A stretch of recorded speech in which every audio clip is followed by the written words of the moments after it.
This is Infiniti's answer to European sports sedans like the BMW 3 Series. But here's the difference. For the same price as the competitor's base engine, Infiniti gives you their standard V6 engine with over 300 horsepower. That means you get a lot of power, a lot of performance.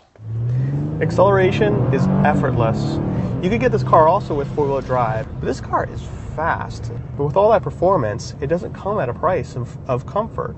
The ride is firm, but it's very well controlled. It's not overly noisy inside. It's actually quite nice.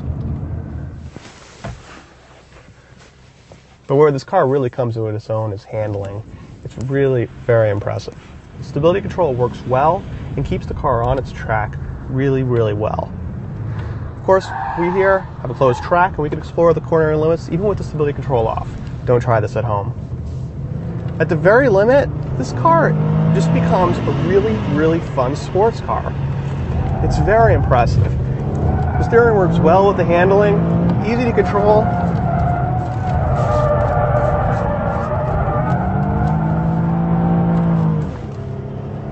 This car is just a joy to drive.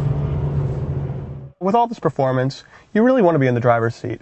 And that's okay, because this is a really nice driver's seat. The seat is very supportive, very comfortable. And while it's cozy in here, there's enough room for even taller drivers. The steering wheel adjusts for telescope, and when you adjust it for tilt, the gauges go up and down with the wheel. The interior is very nicely finished, soft touches, really good fit. The seats have perforated and stitched materials.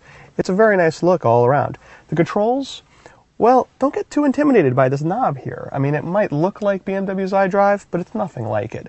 In fact, the radios, they have hard buttons here. I have preset buttons, which work well. There's actually a tuning knob. It's really easy to use. And when you do get into the controls here, they're actually quite intuitive. If you do get the navigation system, this turns into a touchscreen, which makes it really easy to use. And the voice controls are among the best we've ever seen. The rear seat isn't super roomy, but there is a lot more room back here than you see in some of its competitors. For the driving enthusiast in you, here's a car that drives like a Mazda Miata, only with 4 doors and over 300 horsepower. And to get all that performance, you don't have to put up with a stiff ride or a noisy and uncomfortable interior. This is a car that appeals to both your Dr. Jekyll and your Mr. Hyde.